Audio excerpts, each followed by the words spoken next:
Folks, hello. It is time for some more Hobby Nightmares. It's a brand new week, and you know what that means. A brand new batch from my mailbag has arrived. And let's jump in, shall we? With our first one of the day, and that is from Sean.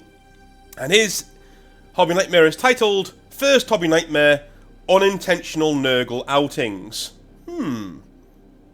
He begins with, No. And I quote, No, I didn't soil myself. Well, as every Death Guard player out there can probably ascribe to, you're lying. In the first line of your Hobby Nightmare, you've lied to me, so there we go. Anyways, hey North from New Zealand, hope you're doing well. You can call me Sean, because it's my name. I've been a fan of 40k for over 20 years now, but I've only ever given it a solid go recently. It's amazing how well the models look when you follow some basic tips, like thinning your paints and using shades, and having some adult patience. I'll be sure to attach photos of my next Hobby Nightmare story, don't worry. Alright, yeah, I agree. I think contrast paints too. For those of us who like to paint black armour, you know, no longer do you have to sit there and edge highlight the entire model for hours and hours and hours on end. It's now very, very, very quick to do really good looking black armour, you know. Spray paint it black, dry brush it grey, dry brush it a very lighter grey, dry brush it white, and then slather it all in Abaddon black contrast paint. Voila! You have a wonderfully painted black model. You can even skip one of those 3 dry brushing parts if you want, but I like dry brushing. It's very therapeutic, so that's what I do. Anyway, things are getting easier, you are right. Let's get to the meat and potatoes, shall we? As a kid, about 15 years ago, from a regular working class family, it wasn't very easy to get into Warhammer in the slightest. My dad was very keen for me to get a practical hobby, as at the time my hobbies were video games and skateboarding, both things he wasn't exactly thrilled about. After doing a lot of chores and doing well in school, he ended up buying me the Orc half of the 5th edition box set. Not entirely sure if that's the right edition. It had a war boss, 5 knobs, 15 boys, 3 death copters from memory.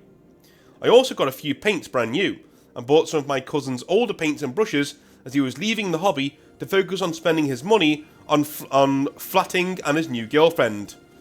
What a fool. I finally had everything I needed to get going. What is flatting? What is flatting? Kiwis. What is flatting? I don't know what that is. Christmas rolls around and now I have the box in front of me. I made the models, primed them with some sparkly glittery silver spray paint, as priming them was an afterthought, and that was all I had in the garage. My dad was not going to allow me to buy anything else for a while, so I have these models all primed up in what looks like the eyeshadow of a drag queen. I think nothing of it because the paint will just go over it, right? I proceed to paint my models without thinning the paints, without washing or caring for my brushes adequately, and while they were terribly painted, I think I did good all things considered. However, something was missing. I had nothing to add to the bases, and all the cool photos from the internet had gravel and grass on the bases. Again, I had no money to spare, and paying around $15 for a bag of fake grass seemed extremely ridiculous to me. That's because it is! That's because it is! Yeah, you know when people say, oh, the prices Games Workshop do these days are terrible? I say that too sometimes. Thing is, they've always been terrible. They've never been good, right? These people try to charge you $15 for grass. Right? Anyway. I decided to go to the back shed next to the compost dump and extracted some beautifully formed clumps of moss. These were all cut into the approximate size with your pinky fingernail. It was a nice flat layer of solid and firm dirt on the bottom and a fluffy, almost broccoli-like bright and deep green top, naturally highlighted and shaded. I glued them onto my models and displayed them on my bookcase. I ended up losing interest in the model aspect of the hobby after the Christmas holiday break and only just recently got back into it after these last few months. Guess what I found the other day? Mossy orcs, and they are still in my room after all these years, with shriveled up brown moss on their bases. I've been breathing in that for the last 15 years, I've had family in my room. I've had friends. Hell, I even had a girlfriend in there once. Yeah, well, how old are you, dude? How old are you, Sean? You've been in there for 15 years, man. I'm not going to judge any man for being in his parents' house for a long time. Dude, I was too. I was too, right? It's only moving to America that got me out of the house. And from then on in, my mother was like, yeah, you're not moving back here. When you come back home, I will support you. You know, you've had a really bad breakup, I'll support you, but you're not moving in with me. And that was that, right? So I had to figure things out on my own. Luckily, I moved in with my grandpa and basically took care of him for a long time. So, and now I'm in like a good situation, you know. I had time to save, time to put money away, and here I am. So, you know, I will never ever judge anybody for still living at the parents' house, but I do judge you if you're not even looking for alternatives. That's when I judge. You know, don't sit in your filth, dude. You know, especially if you've got a room where you let an orc go unattended for 15 years. That's a messy room. I can read between the lines, my friend. Make sure you get yourself on the journey to sorting that out. Anyway, it seems a little underwhelming reading this through, but maybe it's a bigger issue than I believe it to be. Regardless, I hope this is entertaining at the very least. I've been watching your videos for a few months and thought it's about time to send a nightmare in. Cheers, Sean. No, and that wasn't nurgly at all, but it's fine, dude. Look at moving out. Look at where your life's going. I'll be very interested to know where it's going, so make sure that you write in and you let me know how things are going in a few months. Anyway, moving swiftly on. By the way, a lot of you have got in touch with me about the 3D printing service that we advertise on the channel. It is Mini Maker. It is amazing, right? And I'm not going to put the ad here because I'm going to just run on with the rest of my hobby nightmares. But I am currently putting together forces for my own tabletop RPG that I got from Mini Maker, and they are the riders that I've been showing off. Dude, they're amazing.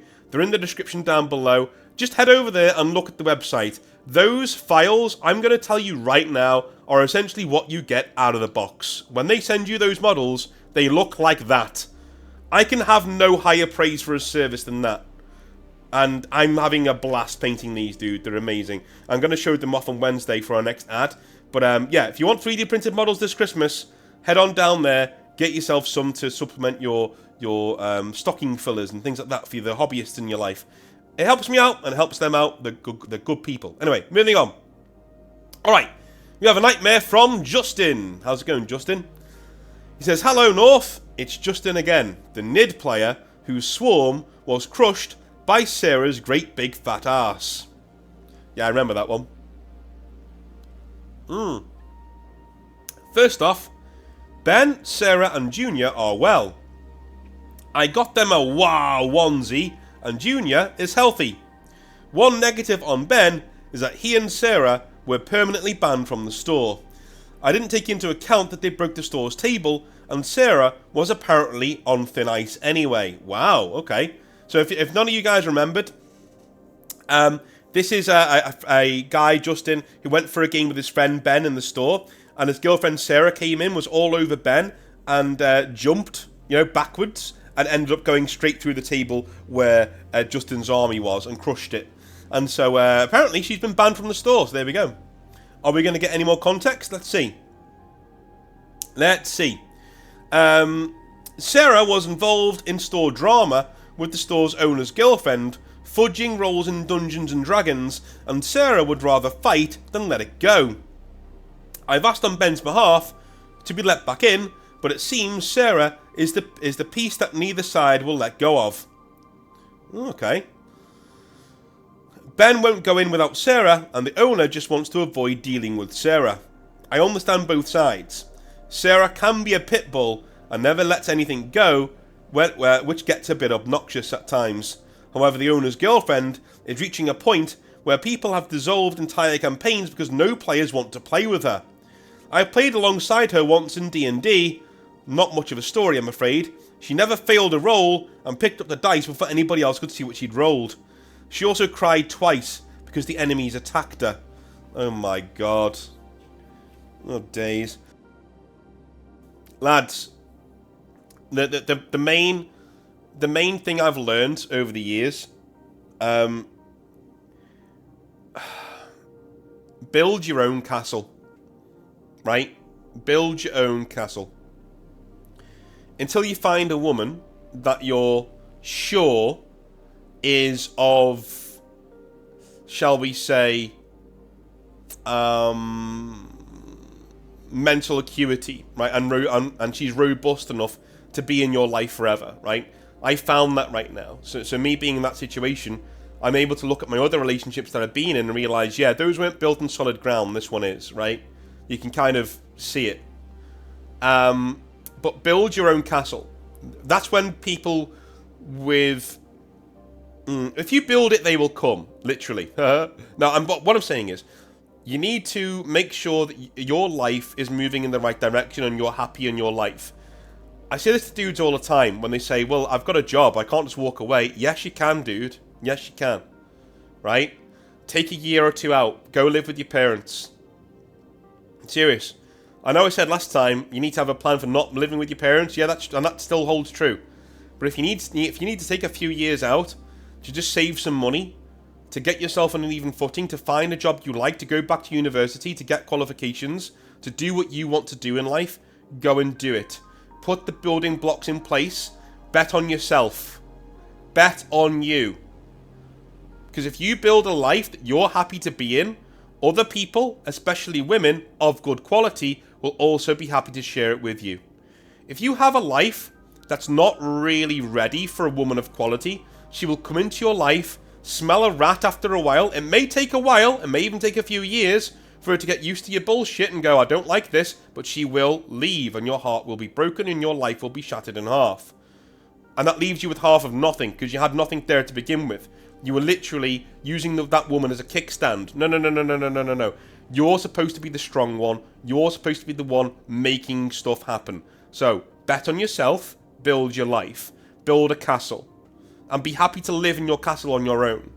Once you're happy to do that, other people will come along who are more than happy to share it with you. Alright? Cool. This is what Ben should be doing in this situation. He should be getting rid of Sarah. And also, by the way, the manager should be getting rid of his girlfriend too. Let's just be honest.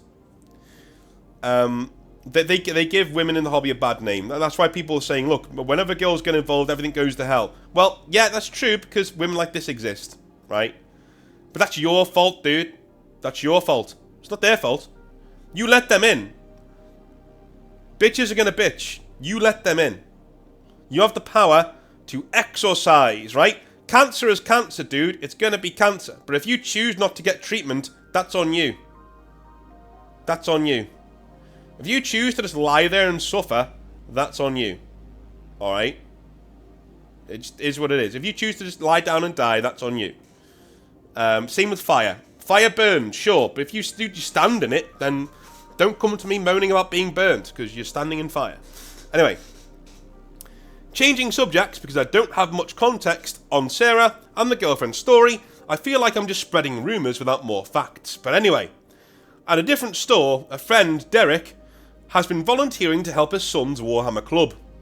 They joined a tournament, and I was voluntold to be one of the tournament organisers for the younger brackets. The way it was set up was that the 13 to 17 year olds were only playing against each other until the best two could make it into the adult league. Okay, that sounds like a good idea. I feel like there were a few hobby nightmares with them, but we will let the teenagers grow out of their cringe before judging them too much. But we did have one adult be a nightmare that gives this story some relevance. We will call this man-child Dave, adding to the saga of Daves that you have on the channel. Yeah, we have a rogues gallery of Daves and Jensens. This Dave was 20 and very much an adult and wanted everybody to know that. Over at the kids' tables, I heard him making multiple comments about those kids stand no chance and shouldn't be here, quote unquote, and I can't wait to make a kid cry after I table them, quote unquote. Wow. Zach, how'd you get into the league? Kids are supposed to be at the kids' table, quote unquote. Zach was 19, by the way, a year younger than Dave. Dave also had an embarrassing case of BO that he wasn't really even embarrassed about. An opponent made a slight remark about his lack of showering, and Dave raised his arm, attempting to get his pit as close to the opponent's face whilst fanning his stench. "Do I need a shower? Why? Is it distracting you, or are you just gay for my manly musk?" Unquote. Wow. I made eye contact with Derek and nodded at Dave. Derek acknowledged me, but looked at the table, put a single finger up, indicating to wait. It was Tau versus guard, and Dave's Tau was set up in a way that I don't know if Dave knew what cover or objectives were. Dave had a single troop left, and his opponent had only shot his infantry in a tank-heavy lineup. Dave forfeited before turn 1 was even completed. Dave was a little sulky for not winning a single match, and was packing up, not wanting to play the next match due to him placing last regardless of the outcome, thanks to how bad his first game went. A younger teen leaned over and said to a friend, purposefully loud enough for Dave to hear, and I quote, "Don't worry, the smelly man can't make you cry today," unquote. No one outwardly laughed, but there were a few snorts and chuckles from it. Dave's towel put away with a little more force, and his face turned red. Then he left with what felt like a bit of a huff. Okay. Now, if this doesn't go any further, we're only about halfway through the Hobby Nightmare. If this doesn't go any further, or if Dave gets worse, then fair enough, right? Go after the guy. But what I will also say is, there are certain Hobby Nightmares where the victims become the bullies. Do you know what I mean? There have been a few weird Hobby Nightmares in the past where we'd have a Dave act like a Dave, right? He'd come in and be an arse to everybody, but then other people would sort of compound how much of an arse he is by going out of their way to make his life a misery. You know what I mean? So we'll see where this goes. We'll see which way this goes. The story is not over. Dave returned, red-faced, angry, and looking like he'd been crying for a while. Okay. He also brought an older woman who didn't say anything, but had a facial expression that just said, "I am totally over this shit." I don't know if this was his mum, but it definitely makes for a better story if we just go with that, and that Dave brought his mummy to the store. He marched straight to Derek with so much misplaced confidence and got in his face, sternly pointing to the boy who had wronged him. And I quote, "You need to disqualify that brat. You're teaching them that bullying is acceptable conduct in a tournament setting," unquote. I knew Derek was a chill guy, but he was Mr. Chill. It was actually kind of unnerving how calm he was. He didn't say anything, just looked down, staring at a drop of spit on his shirt for a second, and then wiped it off. He looked back at Dave and responded, and I quote, "This is not the place I will be discussing this with you," unquote. Then he gestured outside and waved for the owner to follow. Outside, we didn't hear anything. Derek told me later, he explained that Dave's behaviour and comments were getting him disqualified, and the only reason he hadn't actually done it was that he was leaving anyway. Dave also needs to understand that being called out after teasing teenagers is not them bullying, but dishing out what was served to them. The teen is not disqualified. Derek won't congratulate the teen, but really should have the spine for standing up to an older bully like him, and the store owner was on Derek's side as well. Okay. I don't know what part of the conversation it was, but at some point, Dave clenched his fist to his side and stamped his feet like a toddler. The owner and Derek returned to the store, and a minute later, Dave came back in saying, "We are not done." Silently, Derek gestured back to the door, holding it for Dave. Dave went out, but Derek, instead of following, locked the door and walked back to the tables. The owner was holding Dave's eye contact while holding a phone, making it clear he'd call the cops if Dave pounded on the door.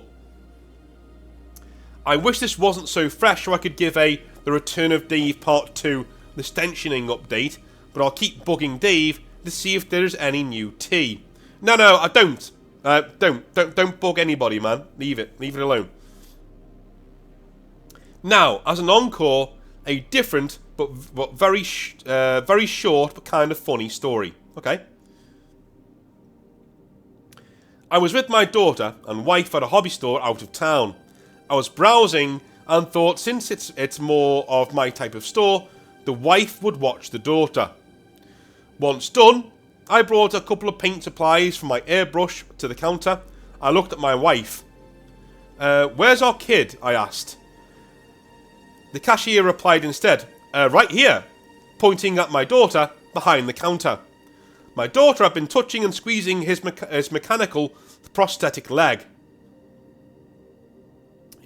Hey, I said. She knew she was in trouble, but instead of running back to her mum, she panicked and tried to run away with his leg. Like a mechanicus that just found the Necron. I had to pull her off of it. I handed her to my wife and apologised profusely. He said it was fine, and kids go for the leg all the time when they see what it is. I'm so glad it's an out-of-town store, because I'll never be able to go into that building ever again. Cheers. Dude, no, that guy handled it like a pro. Don't be embarrassed. That's a funny story. That's a funny story, man. I think that manager handled it like an absolute pro. So don't worry about it, alright? Don't worry about it at all. Alright. Lovely cup of tea. Alright, next story. It's from A, who we're not going to expand upon, apparently. The name is just A, so we'll go with that. Alrighty. Hi, North. Please refer to me as A during this. Whilst I don't think the person who this hobby nightmare refers to watches your channel, I'd rather keep as much anonymity as I can. No worries. Hopefully a short and sweet hobby nightmare, but it relates to the singular time that I've been humiliated and kicked out of a Games Workshop store. Whilst I understand there can be a bit of distance towards Warhammer stores and distaste, I used to frequent a couple back in my youth, one in my local city and one near my grandparents in Hampshire. A slightly superfluous detail, but adds a little context to our tale. It was 5th edition 40k launch day in the summer of 2008, if I recall the date correctly. I was a 15-year-old kid, and this was my first time being around for a launch of a new edition. I played Space Marines of the Ultramarines variety, and I loved it. My mother wanted to visit my grandparents, so not wanting to miss out, I decided I wanted to go to the launch event at the Games Workshop nearby. My mother agreed, and also agreed to taking a friend with me, which is where the nightmare begins, alright? I have saved a load of money to get the big rulebook and a bunch of the templates, as at the time I was loving the game and enjoying just getting together with a group of people and rolling some dice. So I made a beeline to the shop once we'd arrived in town and paid my tithe for my plastic crack addiction. Yeah, if you're a kid, don't use the term plastic crack in a store. People are going to give you sideways glances. Anyways, whilst there that day, I entered their painting competition, which I got 2nd place in. Granted, in that category, there were only 2 people who entered, but still, 2nd is 2nd. I played in a little skirmish game on their big main table, where the blue shirt was going through some of the rule changes. Honestly, the game was great, the atmosphere was super fun, and the smell was distinctly Games Workshop. Whilst this was going on, my friend chose to wander around and not get involved with the games. He wasn't really a gamer, he was much more of a painter. A few hours had passed since we first entered, and I was getting ready to head off. My grandparents lived maybe 15 minutes from town, so I planned to call my mother and grab a drink elsewhere before heading home. I hope you mean like a soft drink and not a pint. That would be really funny if you're like secretly 32. Before I could find my friend and arrange all that though, the manager of the shop cornered me and asked me to search my bags and figure case. I know in this situation I didn't have to say yes, but felt it was easier to just show him as I had no idea what was going on. He subsequently tells me that my friend who I came in with had dozens of paints, brushes and models off the shelf and tried walking off with them in his bag. It wasn't until the last 10 minutes of us being there that he was caught, but it seemed like he was nicking things from the shelves all afternoon. The manager asked me to leave and that I wasn't welcome back in the store, either on my own or in my friend's company, which at the time seemed like an overreaction in my 15-year-old brain. I didn't have a lot of time for it though. I'd been kicked out of a really nice store and felt really crap after an otherwise great day out. The day felt tarnished, and I chastised my friend for his thieving. I didn't enjoy the fact that he was trying to steal things while still having spending money available. At the time, it just felt like greed. Ultimately, we left, chose to leave things there and not talk about it any further. Maybe this was my mistake, as this isn't quite where the nightmare ends. Ooh, okay. Wow. Alright, let me just put my tea down. Alright, go. Over the next months, we chose to continue to not talk about the issue, but there were further slews of releases for 5th edition. The Assault on Blackreach set, which was excellent, was one of them.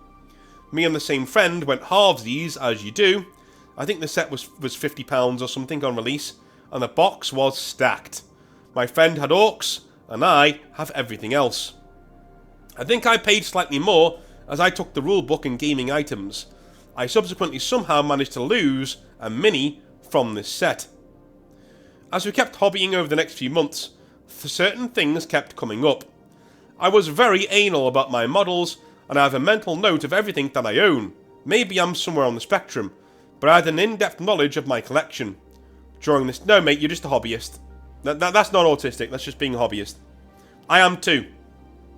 I'm very, very, very... I like to know what I've got, do you know what I mean? Sometimes, I'm going to let you in here. If I'm struggling to sleep, for any reason, I'll come back into my hobby room, which is next to my bedroom, with the missus, right? And I'll try not to wake her. I'll sneak past the old bed. I know you've all done that in the past. If you don't sleep near the door, because, you know, I sleep on the other side because it's where the window is, and it's where if there's a draft, I can block it, you know what I mean? Anyway, too much information, I know. But I sneak past the bed, I go into the hobby room, and I just have a little look around at my shelves, right? And I make mental inventory of what I have and what my future projects are, just to get it right in my head. It sets my mind, I go back to sleep, I put on my audiobook again, and I fall asleep in seconds. Just something that works for me, so maybe it will work for you guys as well. But don't feel weird about knowing exactly what's in your collection. That's just being a hobbyist, man. Don't worry about it. Alright? Cool. During this time, I continued losing models, quote-unquote. At first it wasn't noticed, as I spent a couple of months not playing due to exams and revision at school. But ultimately, I lost about 5 models in that time. In time, I'd come to realise that my friend was the one stealing my things, and he had something of a kleptomaniac tendency about him. He'd also become very bitter towards me, and his entire attitude changed around hobbying with me. When we eventually began hanging out again, among a group, we were at his house, and I noticed several familiar models in his hobby area, some of them mutilated, others in good condition. Ultimately, I stole them back, because I didn't want to deal with the fallout, and he never called me out about it. Whilst at university, I finally confronted him about it. I'm gonna read that again because I was too quick there, and I know some of you don't speak English as your first language. Whilst at university, I finally confronted him about it. His reasoning was somewhat awkward, and in some ways felt a little gaslighty. He tried to gaslight you? Okay. He said that he felt jealous of what I was able to buy and get my hands on with regards to Warhammer, and that he always felt really jealous of me boasting, quote-unquote. Granted, I could be a bit of a dick back in the day, and I could be incredibly critical of my friends, to the point of me criticising the same friend on his painting, and that he was just not good. All of this might have contributed to his bitterness towards me. Ultimately, we drifted apart for some years, still living fairly close by, but I drifted away from Warhammer for about 10 years. I rejoined the hobby in 2022 and reconnected with him. Ironically, he has now achieved commended in Golden Demon this year. featuring on a Warcom article, generally doing really well in that area. I'm playing a lot of Age of Sigmar semi-competitively and army painting to a nice standard. I've mellowed somewhat and I'm far less of a dick, much more of an all boats float together kind of guy. Funnily enough, the manager who banned me from the store still works for Games Workshop and runs a shop not a million miles away from me. A super nice guy and incredibly talented. You can tell he's a veteran of the hobby. I mentioned what happened and we had a really pleasant conversation reminiscing about the old days of 5th rather than focusing on the potential crime. Thankfully, he didn't enforce the ban he'd imposed 14 years previously. When I started writing this, I didn't think it would be all that long of a wall of text that it has become, but it has done. But anyway, hope you're keeping well. Thanks, A. Well, yeah. I will say... I will say... even if you were a bit of a dick, like stealing somebody else's stuff, that is a line I never crossed when I was a kid, right? You know? And I used to hate some of my friends for how braggy they were about winning and being better painters and doing this and that. It used to really get on my nerves. But I'd never steal anything. I think stealing something is... I don't know, man. It just really... Even if you were a bit of a dick, and trust me, kids can be arses. I'm completely with you on that one, and it annoys me too, right? Absolutely annoys me. But, also, let's be honest here, stealing is crossing a line, like a huge, huge line. If you steal from me, even if you're a kid, I don't care, dude. Like you're not, you weren't brought up properly, and to try and gaslight you by saying, yeah, I was just jealous because, you know, you had things that I didn't and things like that. That just... I don't know, dude. I don't know. I'm kind of thinking... This is kind of 60-40 on him, you know? Good on you for realising you're a bit of a dick. But also, for him to not say, no... If he just said, listen, man, you're a dick and I wanted to get back at you, so I stole your stuff, but I shouldn't have done that. That was way beyond the pale of, like, what you did to me. Do you know what I mean? But as a kid, I couldn't think of any other way of getting back at you, so that's what I did. But I shouldn't have done that. That was ridiculous, and it was way worse than what you did to me, so I apologise. That's the way you tell somebody why you did it, truthfully, right? You tell them that they were being a dick too, but you still, you know, have your dignity. You're still an adult about it, and you take responsibility for your actions. What you don't do is say, yeah, I did it because you were a dick to me when I was a kid, and that's just how it is. Right? It doesn't sound to me like he apologised at all. And that's a horrible thing to do to somebody. What do you guys think? Who is in the right and in the wrong here? This is a grey one. A bit of a grey one anyway. Let me know in the comment section down below. I'll be back tomorrow for some more 40k rantage, where we are going to be talking about several very interesting things this week, including whether Trench Crusade is my thing or not. It isn't, and I'll get into that maybe tomorrow. And also, a bit of a rant about people who complain about Games Workshop and then still give Games Workshop money. I will talk to you later on in the week about that. Very annoying. I'm going to be ranting quite a lot this week, which is why I'm trying to save my voice. Love you all a long time. I'll speak to you tomorrow. Have a good one. Stay safe, right? Keep your brains active. Get to the gym. I'll see you tomorrow. Have a good one. Bye now.